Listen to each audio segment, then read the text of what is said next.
Francesco Bolingo Yaya, le grand combattant, il est là juste pour vous dire, pour dire la vérité, pour transmettre les messages. Hein? Il n'y a pas de Francesco. Coup de chapeau à toi.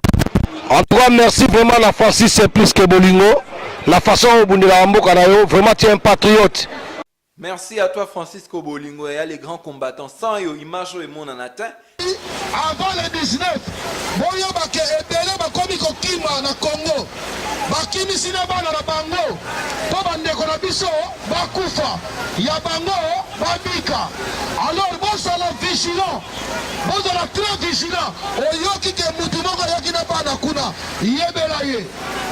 Yebela ye benga combattant to sila na baye. Parce que bakomi kokima ebele. Bakomi pe koyela ba marche ebele.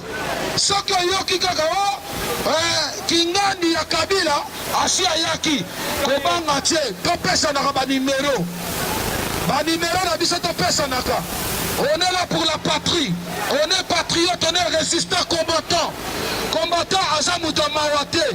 Parce que balobi mawa ezali ngambo. Mawa ezali ngambo. Alors koyoka mawate poto baboma bandeko na biso, bango bayoka mawate.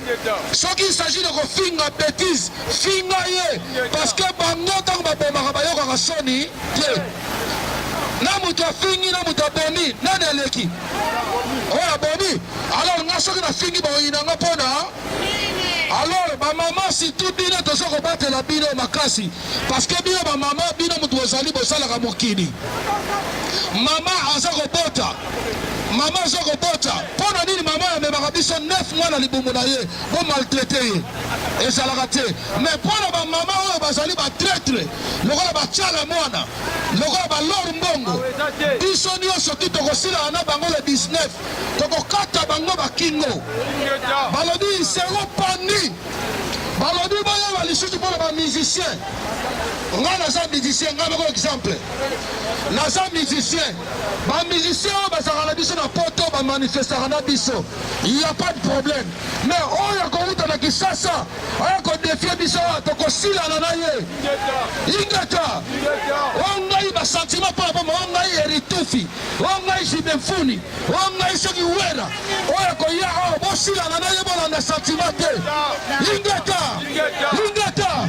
Merci. En tout cas, merci beaucoup Ndeko Francisco Bolingo pour la mosala aux sala. Il y a ba image pour na kolakisa passion biso ba mboka ba congolais tous komona. Tous on a besoin ya kotonga mboka na biso. Donc pour totonga mboka na biso, Joseph Kabila Ouazana Bokonzi, il faut Atika dès aujourd'hui, Tozali le 19 novembre 2016, il faut Atika Bokonzi, Atika Kitiwana pour Biso Congolais tous s'organiser pour tout Kamambo Nabiso. Voilà en tout cas pour la aussi ça na sengoli sous merci mingi ndeko Francisco Bolingo. Voilà.